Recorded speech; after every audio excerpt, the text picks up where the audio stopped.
Olá, meus irmãos, olá, minhas irmãs, sejam muito bem-vindos a essa palestra virtual da Associação Espírita Seara de Jesus.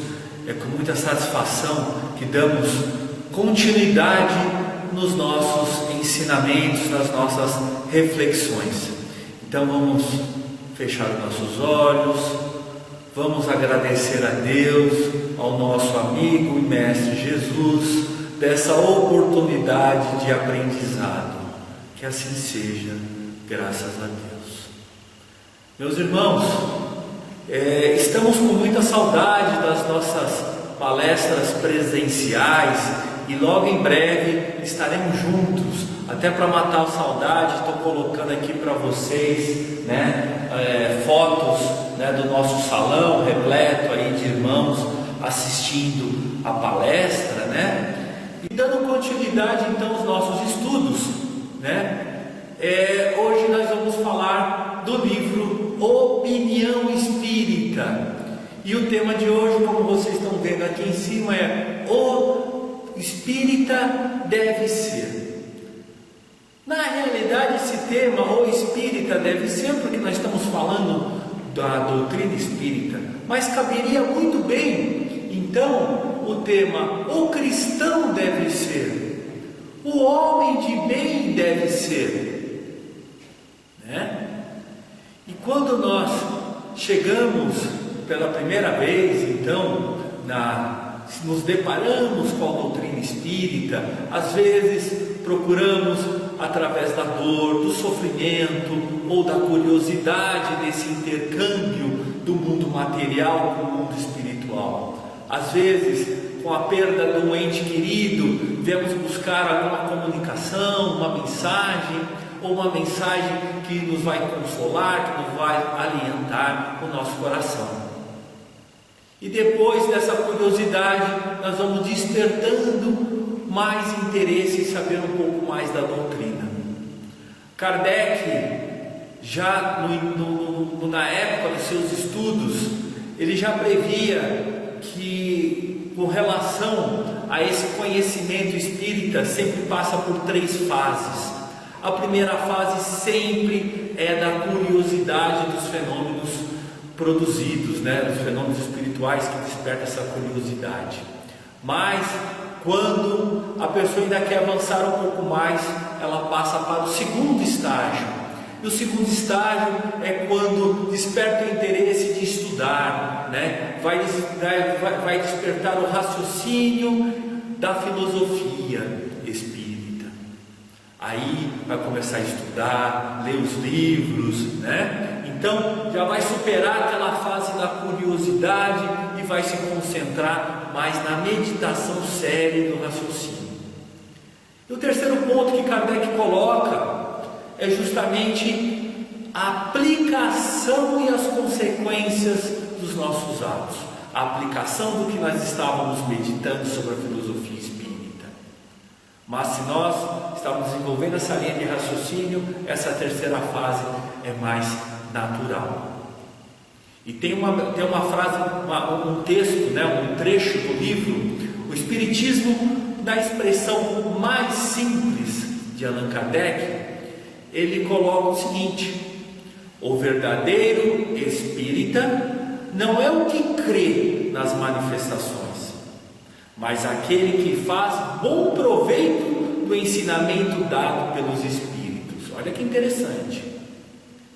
Então nada adianta acreditar se a crença não faz com que se dê um passo adiante no caminho do progresso e que não o faça melhor para com o próximo. Então, o que nós precisamos é justamente estudar, refletir, praticar o autoconhecimento dos ensinamentos que os espíritos de alta hierarquia nos trazem e que sempre, através das mensagens, das obras espíritas, trazem para nós. Então, comentando agora sobre o capítulo do livro em continuidade com nossos estudos Opinião Espírita, do capítulo O Espírita Deve Ser, antes de nós colocarmos aqui todos os itens desse capítulo, vale ressaltar o Sermão do Monte, quando Jesus diz: bem-aventurados os mansos, porque os mansos herdarão a terra. Então, nesse momento de transição planetária, meus irmãos, é muito importante nós termos isso em mente. Bem-aventurados os mansos. Eu trouxe aqui para vocês um trecho, uma mensagem que diz respeito a isso. Bem-aventurados os mansos e pacíficos, que aprenderam a dominar os impulsos de sua natureza animal, porque eles herdarão a terra com seus recursos infinitos aprimorados, habilitando-se a viver nela quando se encontrar redimida. Olha só, meus irmãos, olha, essa mensagem nos mostra o quê? Que nós, nessa transição planetária, se quisermos reencarnar nesse nosso planeta escola, nós precisamos ser mansos e pacíficos e, acima de tudo, dominar os nossos instintos mais animais, né? E colocando aqui para a nossa reflexão alguns pontos do livro, então, Opinião Espírita. Então, o espírita deve ser verdadeiro, mas não agressivo. O espírita deve ser franco, mas não insolente. Bom, mas não displicente. Generoso, mas não perdulário. Justo, mas não implacável. Paciente, mas não irresponsável. Tolerante, mas não indiferente. Calmo, mas não sossegado, que se afogue então na preguiça. Persistente, mas não teimoso. Olha só, meus irmãos, o que traz esse capítulo, que o espírita deve ser. O espírita deve ser, então, pelo que nós estamos vendo aqui nessas mensagens, deve ser ponderado, equilibrado, né? Então tem que achar, como dizia Siddhartha Gautama, Buda, temos que encontrar o caminho do meio, porque o espiritismo progrediu depois que foi sendo mais bem compreendido pela essência íntima da doutrina. E qual é a essência íntima da doutrina, meus irmãos? É o melhoramento do ser integral. Quando eu falo melhoramento do ser integral, nós estamos falando do homem e da mulher. É o melhoramento do ser integral no progresso moral e intelectual. E para nós desenvolvermos então esse aprimoramento moral e intelectual, Sócrates já dizia há 400 anos antes da vinda de Jesus, que é: conheça-te a ti mesmo. Esse trecho foi extraído no final desse capítulo que nós hoje estamos refletindo. Então, conheça-te a ti mesmo. Para conhecer a nós mesmos, é necessário o quê? Escolher atitude e posição de equilíbrio, seja na emotividade, ou no pensamento, ou nas palavras, ou nas ações. Porque efetivamente o equilíbrio nunca é demais. Meus irmãos, eu vou repetir posteriormente outra reflexão, justamente esses sentidos do nosso pensamento, da nossa emoção do coração, do que nós vemos, dos que nós ouvimos, do que nós falamos e das nossas ações. Então, meus irmãos, com relação a isso, com relação a essas reflexões que nós fazemos para conhecer nós mesmos, para reconhecer as nossas imperfeições, a doutrina espírita, ela é firme, porque ela requer disciplina. A doutrina espírita nos força a essa reflexão da mudança, da ação. E para alguns causa um pouco de constrangimento, porque acaba reconhecendo que as suas imperfeições. e muitas vezes acabam até desestimulando, porque acham que não são perfeitos com relação às suas imperfeições, não acha que, não se julga então bom bastante para seguir a doutrina espírita, porque apenas acham que ser espírita é como os avatares da doutrina, como Chico Xavier e outros, Divaldo, Pereira Franco e outros. Então não é assim, meus irmãos. Nós vamos agora verificar que não é dessa forma. Por outro lado, como eu disse, a doutrina espírita era um pouco firme, ela não passa a mão na cabeça de nós. Tem um trecho aqui do livro Religião dos Espíritos que eu convido vocês a uma reflexão. É uma mensagem dura, firme. Então, num dos trechos desse capítulo 80, que fala sobre a doutrina espírita, Emmanuel diz o seguinte: espírita deve ser o seu caráter, ainda mesmo que te sintas em reajustes depois da queda. Espírita deve ser a sua conduta, ainda mesmo que estejas em duras experiências.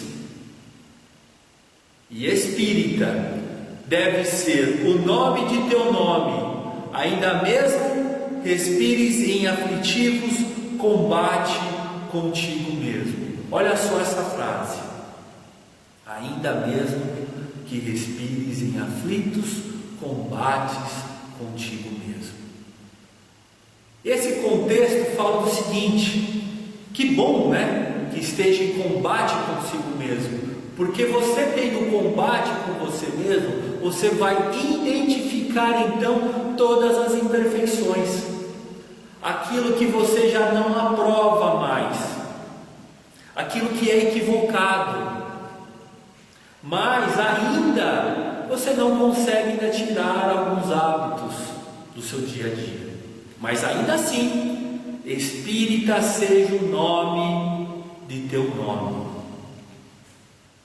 Essa frase de Emmanuel não quer dizer um slogan para que a gente fira ou ofenda a sensibilidade de quem professa uma outra religião. Não é nada disso, meus irmãos. Essa frase justamente é um bálsamo para quem não se sente digno de ser espírita diante das imperfeições. É também um bálsamo para quem se sente inclinado a não se assumir-se espírita, porque assumiu ser imperfeito. Como diz Mestre Jesus para um dos discípulos: eu não vim aqui curar os sãos, eu vim curar os doentes. Mas às vezes é difícil quando nós reconhecemos as nossas imperfeições. E quando nós falamos lá atrás do capítulo de mantermos um equilíbrio, é para nós sermos nós mesmos, sermos verdadeiros em todas as circunstâncias, em todos os momentos da vida.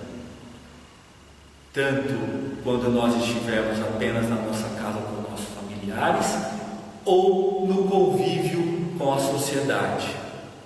E esse reconhecimento das nossas imperfeições e essa busca de querer ser perfeito, às vezes confrades espíritas, companheiros espíritas em várias casas espíritas, acabam às vezes vestindo um personagem, porque não querem expor as suas imperfeições. Então veste um personagem, né?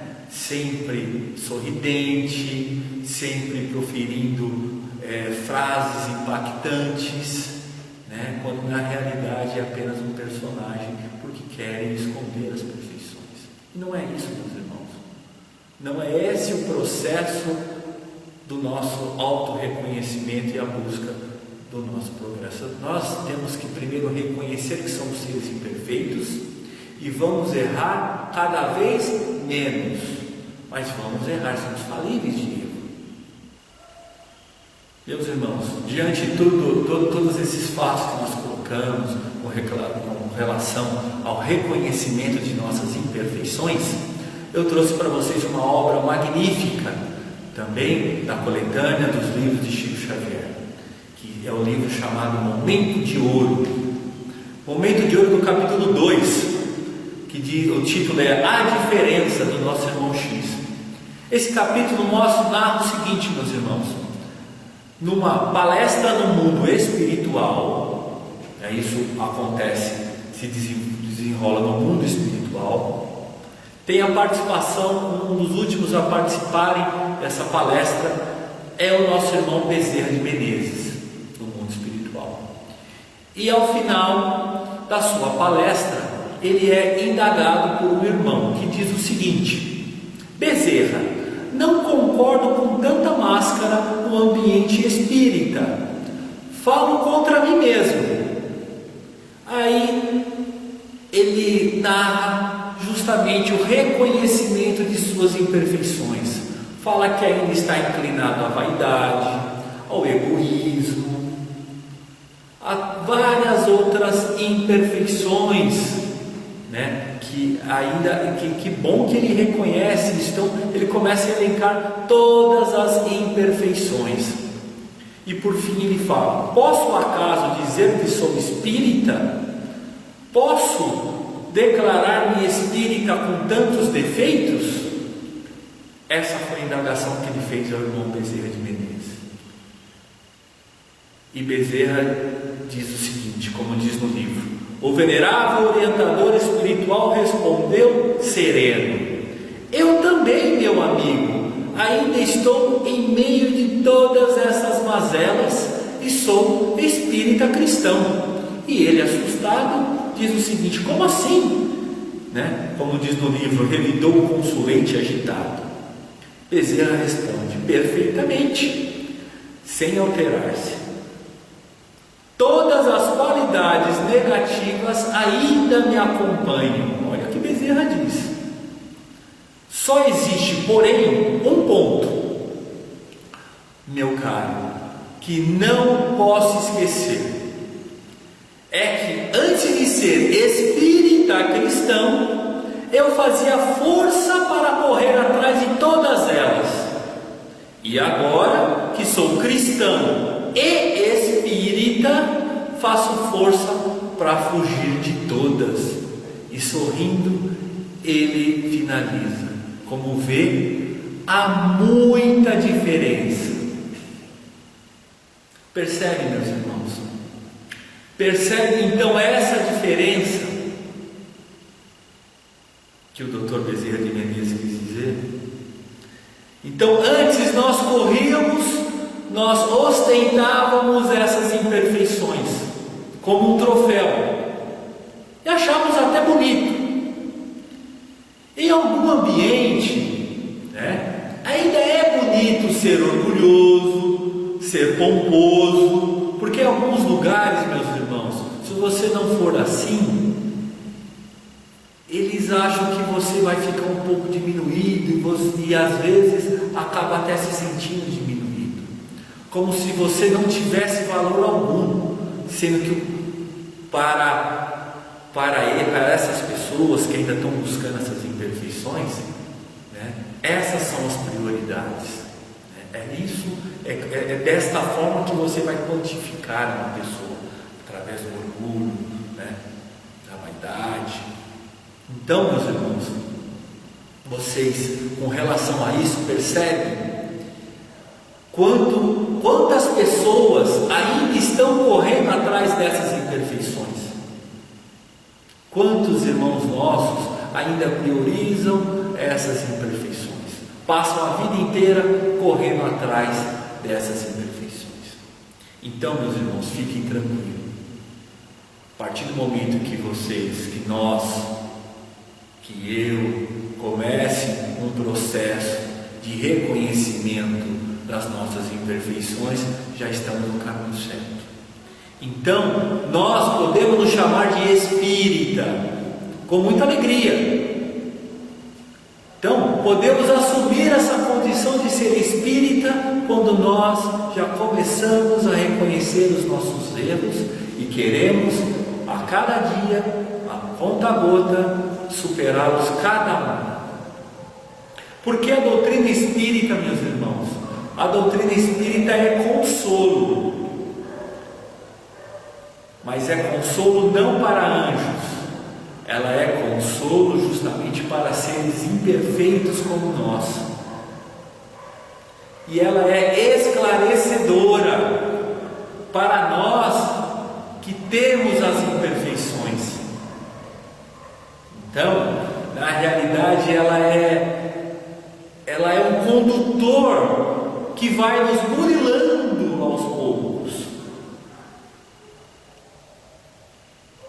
E falando nisso, do padrão, para mantermos então um padrão espírita, há uma outra obra que eu quero passar para vocês, do livro Bênção de Paz, também de Chico Xavier.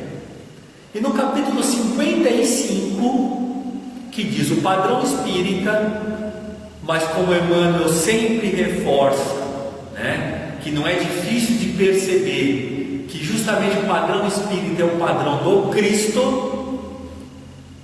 O padrão espírita é o padrão do Cristo. Eu selecionei apenas alguns trechos desse capítulo e convido os irmãos também à leitura, que façam essa leitura. Então, transformar o coração em fonte de amor, transformar o coração de cada um de nós é o primeiro dever do espírita. Então, como o título de hoje, o espírita deve ser, o primeiro passo é justamente transformar o coração em fonte de amor. Converter o cérebro em fulcro de pensamentos nobres. Metaforsear os olhos em mananciais de compreensão. Transconfigurar os ouvidos em depósito de bondade. E selecionar as palavras que ajudem. E por fim, consagrar as mãos ao serviço. Percebe então, meus irmãos, que Emmanuel justamente reúne todos os potenciais da alma humana. E nós percebemos o quê? Que todos os equívocos partem do coração, partem da nossa inteligência, parte da maneira como nós enxergamos as situações e as pessoas, da maneira como nós registramos as informações, das palavras que nós proferimos, que nós usamos, de que forma nós usamos a nossa palavra e dos atos que nós praticamos. Por fim, meus irmãos, a proposta então de que o espírita deve ser, de como o espírita deve ser, como já foi dito, nós temos que ser mansos e pacíficos, temos que ser equilibrados, temos que assumir e reconhecer os nossos erros, que somos imperfeitos e que estamos em busca da perfeição, porque esse padrão é o que vai nortear os nossos potenciais: coração, inteligência, os olhos, os ouvidos, as palavras e as ações. Justamente vai nortear para um rumo para o bem. Então, meus irmãos, que Jesus possa nos abençoar, nos iluminar, nos proteger